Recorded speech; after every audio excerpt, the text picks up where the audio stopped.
Good morning students. First unit अपनी complete हो गई है। आज अपन सेकेंड यूनिट स्टार्ट कर रहे हैं एसी सर्किट। एसी सर्किट में सबसे पहले अपन जो स्टार्ट करेंगे वो है ट्रांसफार्मर।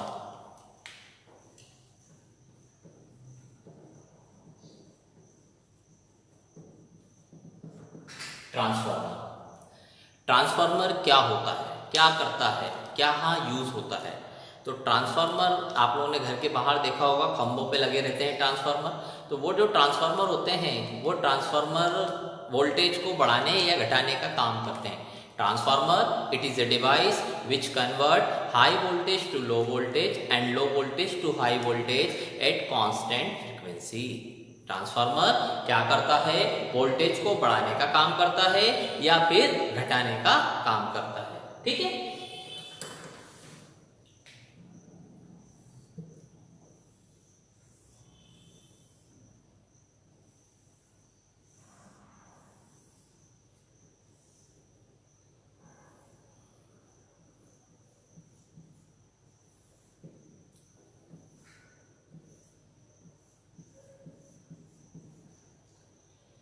ट्रांसफार्मर के अंदर मैंने डेफिनेशन बोली, transformer it is a device which convert high voltage to low voltage and low voltage to high voltage at constant frequency.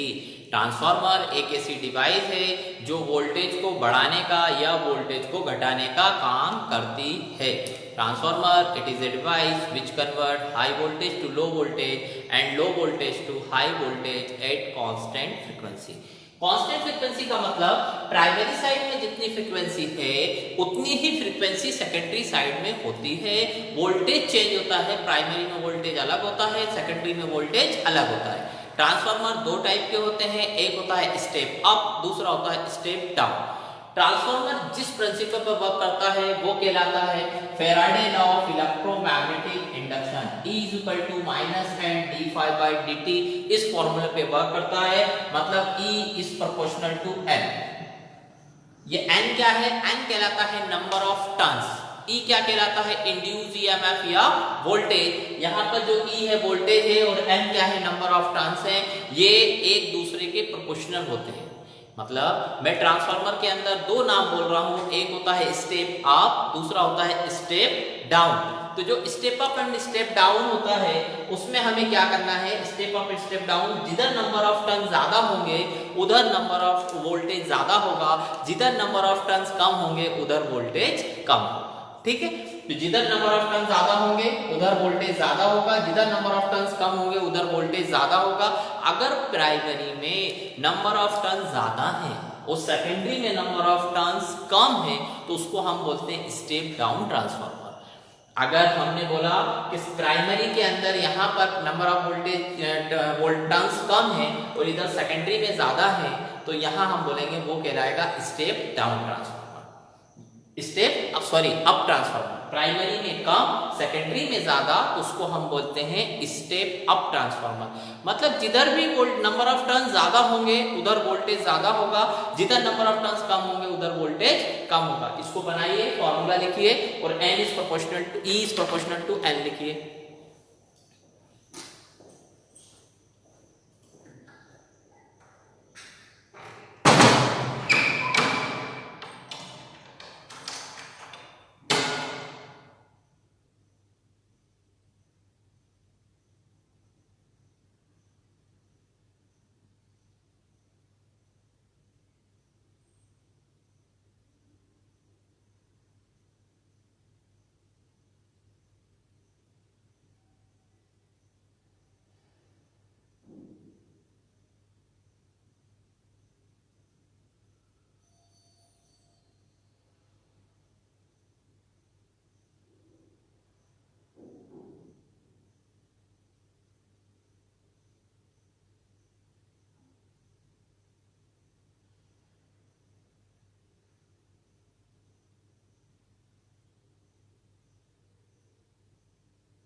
हो गया। चलो अब ये ट्रांसफार्मर की जो पूरा ट्रांसफार्मर है, इसमें इधर वाले को हम बोलते हैं प्राइमरी वाइंडिंग, इधर वाले को हम कहते हैं सेकेंडरी वाइंडिंग, और इसके अंदर यहाँ जो कोर है, ये बीच वाली ये कहलाती है कोर। यहाँ वोल्टेज V1, इधर वोल्टेज V2, ये सेकेंडरी साइड वोल्टेज, ये प्राइमरी साइड वोल्टेज। यहाँ वोल्टेज को हम बोलते हैं E1, इधर हम वोल्टेज बोलते हैं E2। इसमें बीच में जो फ्लक्स होता है वो फ्लक्स ऐसे कोर के थ्रू चलता है। ट्रांसफार्मर की बात करें, ट्रांसफार्मर वोल्टेज को बढ़ाने या घटाने का काम करता है। टाइप्स की बात करें तो दो टाइप्स का होता है। कौन कौन सा होता है? Step up and step down.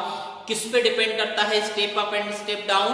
Number of turns per depend करता है। नंबर ऑफ टर्न मतलब जो इसके अंदर कोर में हम वाइंडिंग लपेटते हैं, इनके कितने फेरे हैं, कितने टर्न्स हैं, उस पर डिपेंड करता है। जिधर नंबर ऑफ टर्न ज्यादा होते हैं उधर वोल्टेज ज्यादा होगा, जिधर नंबर ऑफ टर्न्स कम होंगे उधर वोल्टेज कम होगा।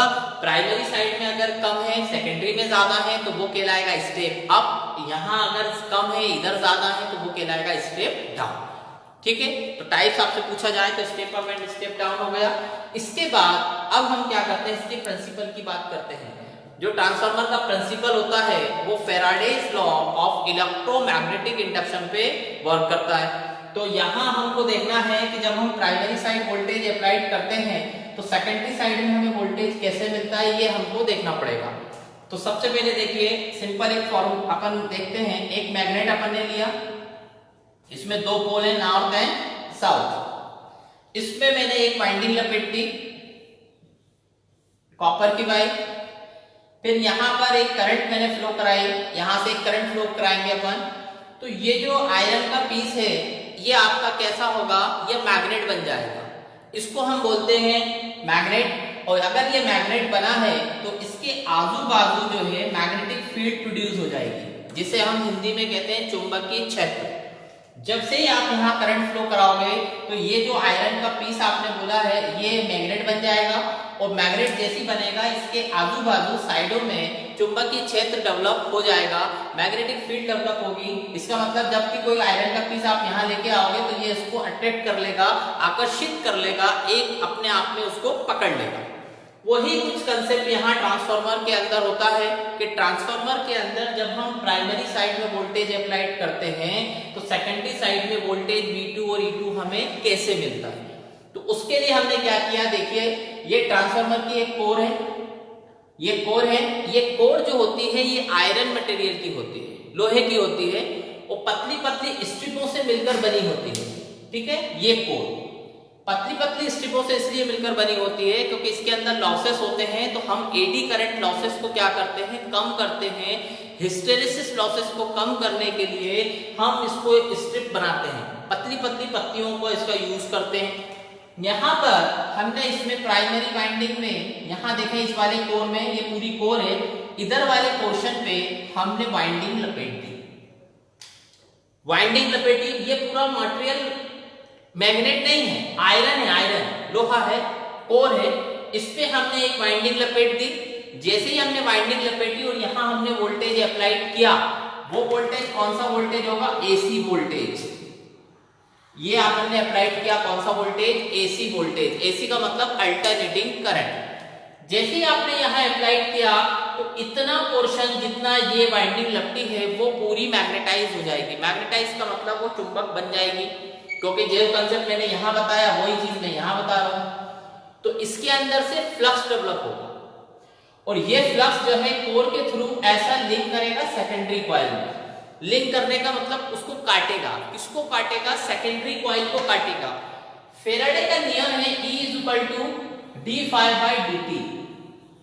ये कहता है, ये मैंने पहले भी डिस्कस किया था कि अगर किसी सिस्टम में फ्लक्स चेंज हो रहा है विथ रिस्पेक्ट टू टाइम तो उस सिस्टम में EMF इंड्यूस हो जाएगा, उस सिस्टम में EMF इंड्यूस हो जाएगा।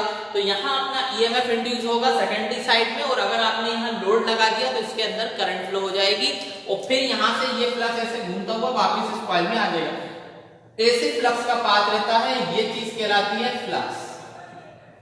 फ्लक्स को हम कैसे शो करते हैं, फाई से शो। फिर कैसे रिपीट करता हूं, ट्रांसफार्मर का प्रिंसिपल की बात कर रहा हूं। प्रिंसिपल, ट्रांसफार्मर किस प्रिंसिपल पे वर्क करता है, तो वो प्रिंसिपल है Faraday's law of electromagnetic induction और mutual induction. Mutual induction Hindi में बोलते हैं अन्योन प्रेरण। तो ट्रांसफार्मर इस प्रिंसिपल पे वर्क करता है। वर्क करने के साथ ट्रांसफार्मर कार्य कैसे करता है, कैसे कार्य करेगा, जैसे ही आप यहाँ सप्लाई दोगे प्राइमरी में, तो सेकेंडरी में आपको सप्लाई कैसे मिलती है वो आपको देखना है। स्टार्ट करते हैं। यहाँ हमने प्राइमरी साइड में वोल्टेज अप्लाइड किया, कौन सा वोल्टेज, एसी वोल्टेज। यहाँ इस जगह फ्लक्स डेवलप हुआ, ये फ्लक्स लिंक करता हुआ कहाँ जाएगा, सेकेंडरी कॉइल में। अब क्वेश्चन ये आता है, ध्यान से सुनना, इंपॉर्टेंट पॉइंट, कि ये जो फ्लक्स है जो यहां से जनरेट हो रहा है और इधर लिंक कर रहा है, ये किस नेचर का है। किस नेचर का मतलब टाइम के साथ चेंज हो रहा है कि कांस्टेंट है। तो हम बोलेंगे ये जो है ये कांस्टेंट नेचर का नहीं है, ये वेरिएबल नेचर का है, मतलब टाइम के साथ चेंज हो रहा है।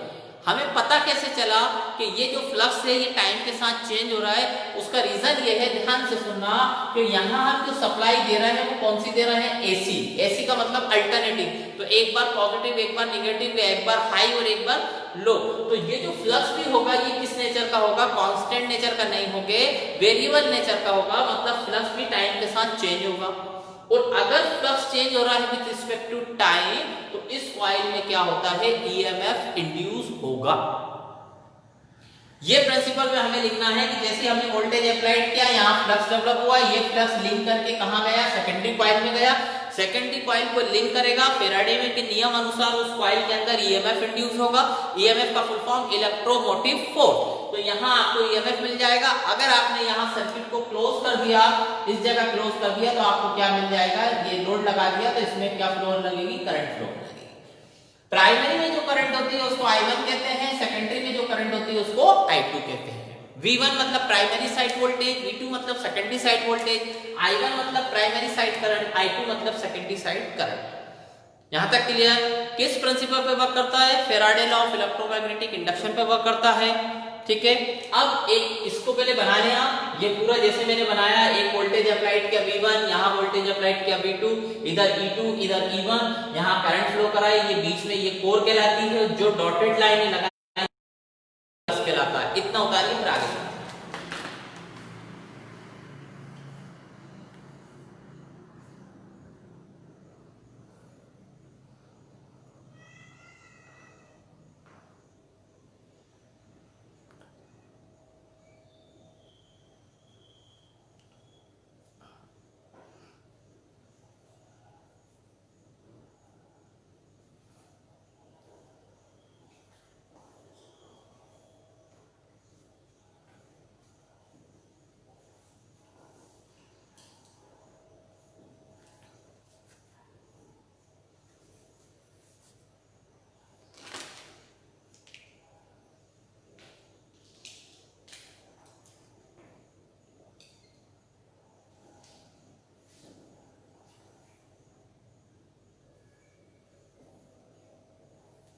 हो गया।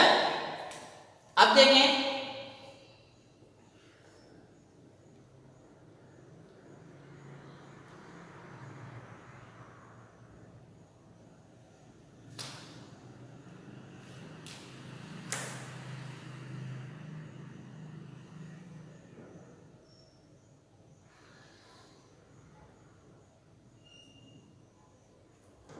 अब एक क्वेश्चन आता है कि ट्रांसफार्मर डीसी पे वर्क करता है कि नहीं करता। मतलब ट्रांसफार्मर को अगर चालू करना है तो उसमें प्राइमरी में अगर हम डीसी लगाएं, डीसी का मतलब डायरेक्ट करंट, तो ट्रांसफार्मर वर्क करता है कि नहीं करता। ये ऑब्जेक्टिव में कभी कभार पूछता है कि ट्रांसफार्मर एसी पे वर्क करता है कि डीसी पे वर्क करता है। तो ट्रांसफार्मर जो होता है वो डीसी पे वर्क नहीं करता। डीसी मतलब डायरेक्ट करंट। अगर मैं यहाँ अल्टरनेटिंग वोल्टेज की जगह डीसी बैटरी लगाऊं या बैटरी लगा दूं, पॉजिटिव नेगेटिव बैटरी आपने देखी है, वो बैटरी यहाँ लगा के मैं बोलूं कि ट्रांसफार्मर वर्क करेगा क्या नहीं करेगा, तो आंसर होगा ट्रांसफार्मर वर्क नहीं करेगा। उसका रीजन क्या है वो देखते हैं। मैंने यहाँ बोला कि ये जो फ्लक्स होता है ये फ्लक्स कैसा है, टाइम के साथ चेंज होना चाहिए, तभी ईएमएफ इंड्यूस होगा यहाँ सेकेंडरी कॉइल में।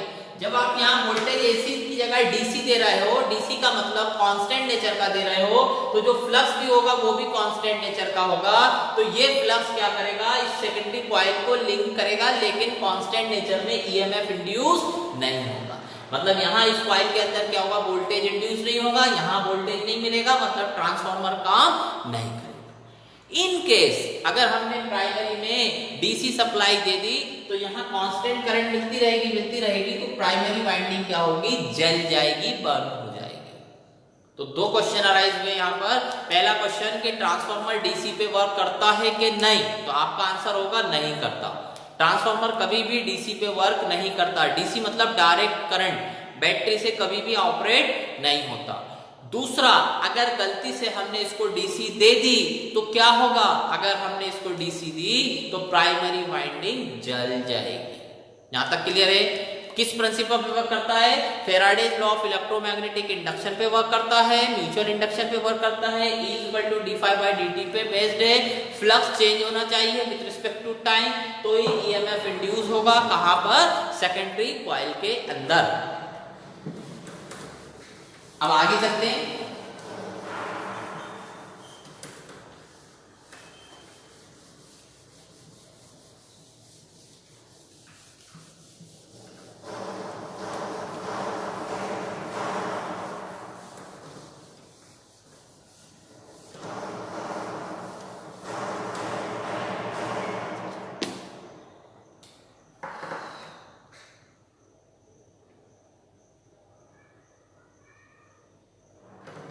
अब अगला जो ट्रांसफार्मर होता है उसमें 4-5 वर्ड यूज होते हैं। जैसे सपोज मैंने बोला V1,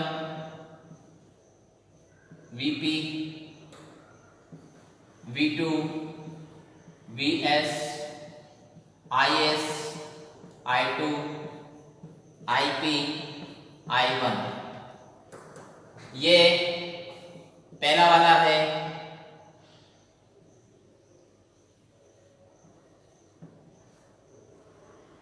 प्राइमरी साइड क्या है, वोल्टेज। ये क्या है, ये है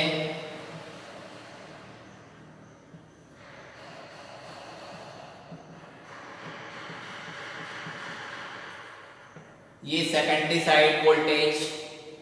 ये क्या है, सेकेंडरी साइड करंट। और ये क्या है, ये है प्राइमरी साइड करंट।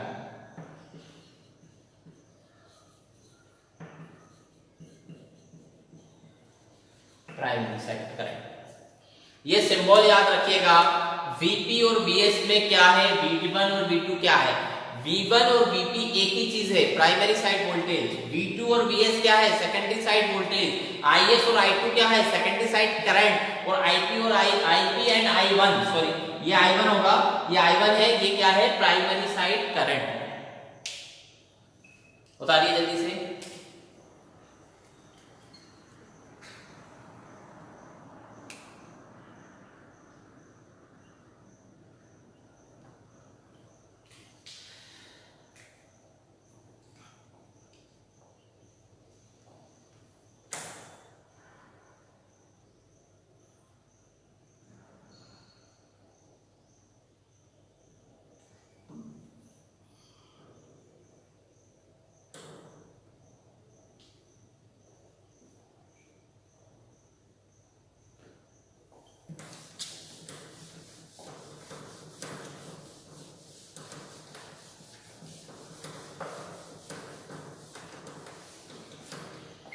अब आता है ट्रांसफार्मर के अंदर वोल्टेज रेशो। ऑब्लिक में आता है करंट रेशो, और फिर आता है टर्न्स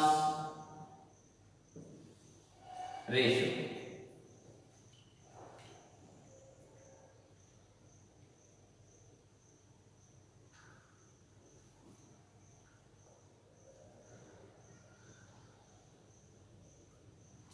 इसका सिंबल होता है K, और K को हम बोलते हैं V2/V1 बराबर होगा N2/N1 के, और ये बराबर होता है I1/I2 के।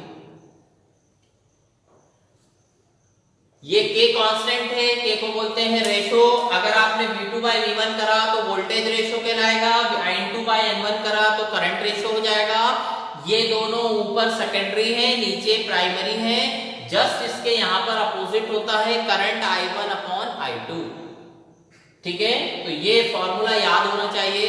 एग्जाम में ये वाला फॉर्मूला यूज किया जाता है। आपको प्राइमरी साइड वोल्टेज दे देंगे, नंबर ऑफ टर्न्स देंगे सेकेंडरी के, नंबर ऑफ टर्न देंगे प्राइमरी के, आपको इधर लेकर के मल्टीप्लाई करके V2 की वैल्यू निकालना है। अगर दोनों टर्न्स दिए हैं, एक करंट I1 दी है, बोलेंगे I2 फाइंड करो, तो ये फॉर्मूले से अपन यूज करते हैं। इसको बोलेंगे वोल्टेज रेशो, करंट रेशो और टर्न्स रेशो। टर्न्स मतलब नंबर ऑफ फेरे, तो उसका सिंबल मैंने क्या यूज किया है, N। जल्दी से उतारिए, फॉर्मूला इंपॉर्टेंट है, न्यूमेरिकल में काम आएगा।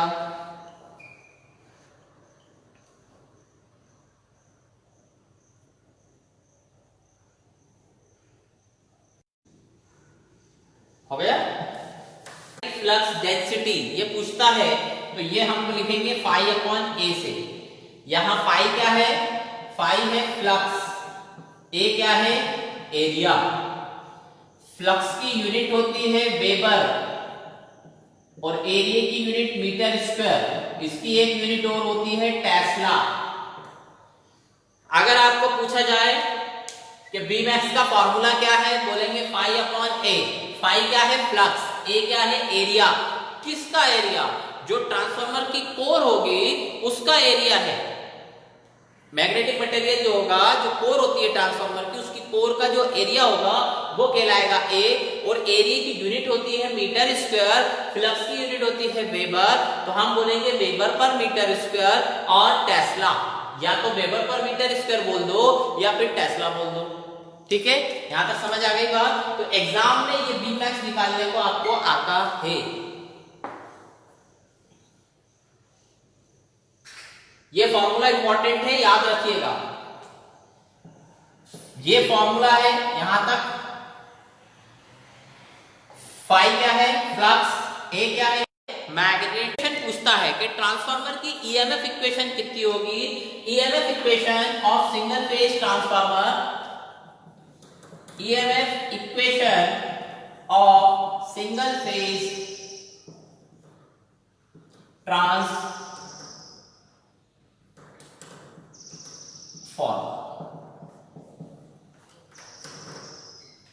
जो ट्रांसफार्मर की EMF इक्वेशन होती है, इधर देखें सभी लोग, तो अपन लिखेंगे EMF बराबर होता है 4.44 A phi into N। यहां EMF बराबर इक्वेशन होती है 4.44 A phi into N। F क्या है फ्रीक्वेंसी है, phi क्या है फ्लक्स है, N क्या है नंबर ऑफ टर्न्स है। अगर यही चीज मुझे प्राइमरी के लिए चाहिए तो मैं लिखूंगा E1 बराबर V1 बराबर VP या EP। ये चारों एक ही चीज है। किसी बुक में E1 लिखा है, किसी बुक में V1 लिखा है, किसी बुक में VP लिखा है, किसी बुक में EP लिखा है। इक्वल टू बराबर 4.44 A phi into N। यहाँ N देखें क्या लिखेंगे, यहाँ जब 1 P लिख रहा है वो, तो यहाँ भी N1 आएगा। ये प्राइमरी साइड की ये इक्वेशन हो गई। अगर सेकेंडरी की मैं बात करूं तो E2 बराबर V2 बराबर VS बराबर ES बराबर कितना 4.44 A phi into N2। अगर यहाँ 2 है तो नंबर ऑफ टर्न्स भी 2 होंगे, और अगर यहाँ 1 है तो नंबर ऑफ टर्न्स भी 1 होंगे। सिंपल EMF इक्वेशन अगर पूछे तो ऊपर वाली 4.44 A phi into N, जहां F क्या है फ्रीक्वेंसी, phi क्या है फ्लक्स, N क्या है नंबर ऑफ टर्न्स। तो ये EMF इक्वेशन होती है, इस पे न्यूमेरिकल आता है, इंपॉर्टेंट है, पूछी जाती है। IMP है ये EMF equation of single phase transformer. इस पे एक न्यूमेरिकल भी आता है। कल अपन इससे सबसे पहले एक न्यूमेरिकल करेंगे इस पे बेस्ड, इसके बाद फिर आगे चलेंगे। इसको उतार लीजिए।